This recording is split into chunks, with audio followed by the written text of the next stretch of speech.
অর্থের অভাবে উচ্চ চিকিৎসায় বাধা, ধীরে ধীরে নিভে যাওয়ায় এক ছোট্ট শিশুর জীবন। প্রথমেই আমরা অনুরোধ করব খবরটিকে নিজের ফেসবুকে শেয়ার করুন, কারণ আপনার একটা শেয়ারের মধ্য দিয়ে হৃদয়বান ব্যক্তিরা এগিয়ে আসবেন আর্থিক সহযোগিতায়। বয়স মাত্র 4 বছর 4 মাস, যে বয়সটা এখন খেলাধুলো করে বড় হয়ে ওঠা, আর সেই বয়সে আক্রান্ত এক দুরারোগে। বাবা মা দুজনেই দিনমজুর, কোনো রকমের চলে তাদের সংসার। অভাব অনটনের সংসারে এ যেন এক বড় পাহাড় সমান দুঃখ এসে হাসি খুশি পরিবারটিকে থমকে দিল।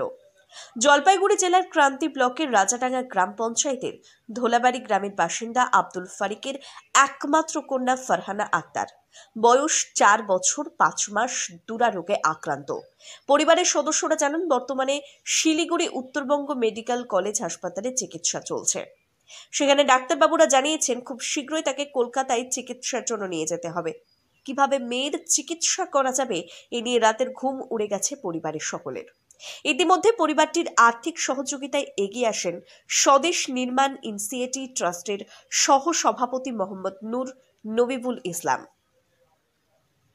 তিনি জানান, আজকে আমরা আমাদের সদস্য বিশিষ্ট সমাজসেবী ফিরদৌস আলী, শরীফুল হক, মোস্তফা আনোয়ার, পাশাপাশি গ্রামীণ চিকিৎসক গোলাম মোস্তফা সবাই মিলে সকলের সহযোগিতায় সাধ্যমতো পরিবারটিকে সামান্য আর্থিক সহযোগিতার পাশে দাঁড়ালাম।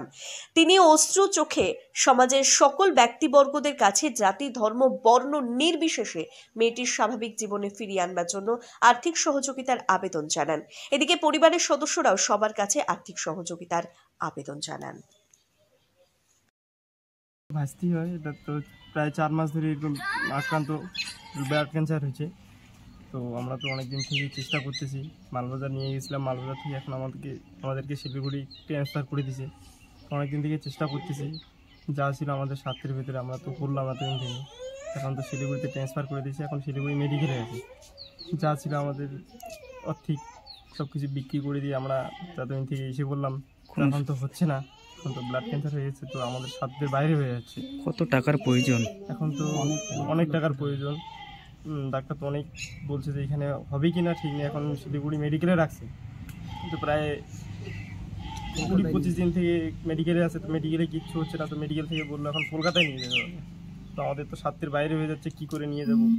এখন সবার কাছে আমাদের একটা আবেদন, বাড়িতে সবাই আমরা যেটা ভাবলাম যে আমাদের সাধ্যের ভিতরে হচ্ছে না, তো এখন সবার কাছে চাইতে হচ্ছে, জনসাধারণের কাছে চাইতে হচ্ছে যে করেই হোক বাচ্চাটাকে সাহায্যের হাত বাড়িয়ে দিয়ে আমাদের বাচ্চাটাকে সুস্থ করে দায়িত্ব সবার। কিভাবে সাহায্য করবে তারা? কোনো ফোনপে, গুগল পে? হ্যাঁ, আমাদের ফোনপে, গুগল পে নাম্বার আছে, ফোনপে, গুগল পে নাম্বার দিয়ে দিব।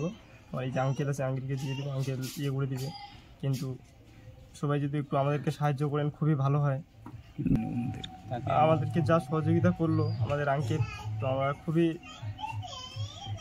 খুবই হিসেবে আছি, কারণ আনন্দ হয়ে আছি, কারণ আমাদের যেটুকু সাহায্য করেছে খুবই আমাদের গর্বের, আমাদের গ্রামের একজন। কিন্তু এখন আরও অনেক এইটুকু দিলে তো হবে না, আমাদের আরও লাগবে। তো আমাদের জনসাধারণের কাছে সবার কাছে আমরা অনুরোধ করে বলতেছি যেন আমাদেরকে সবাই একটু সাহায্য করে। আপনার নাম এবং পরিচয়? আমার নাম হচ্ছে আনসারুল হক। কোন জায়গা এটা? আমাদের বাড়ি হচ্ছে, এটা হচ্ছে কাঁঠালগুড়ি। ছোট্ট বাচ্চাটার নাম? ছোট্ট বাচ্চার নাম হচ্ছে ফারহানা আক্তার। তার মার নাম? তার মা আফিজা খাতুন। বাবার নাম? বাবার নাম হচ্ছে আব্দুল ফারুক। কি করে তার বাবা মা? দিন মজুরি কাজ করে। ছোট্ট বাচ্চাটার কি করে, মানে কি রোগ হয়েছে? Blood cancer. কতদিন ধরে? 4 মাস ধরে। না, ডাক্তার কি বলেছিল? ডাক্তার বলেছে কলকাতা নিয়ে যাও, এখানে হবে না। কিন্তু কলকাতা নেওয়ার মতো তো আপনাদের কোনো সামর্থ্য নেই। কোনো সমর্থন নাই আমাদের। কি চাচ্ছেন মানুষের, জনসাধারণের কাছে? সাহায্য চাচ্ছি। আজকে দেখা গেল ক্রান্তি ব্লকের সমাজসেবী মোহাম্মদ নুন্নি, বলবেন তাদেরকে? ধন্যবাদ। আপনার নাম? মুর্জিনা।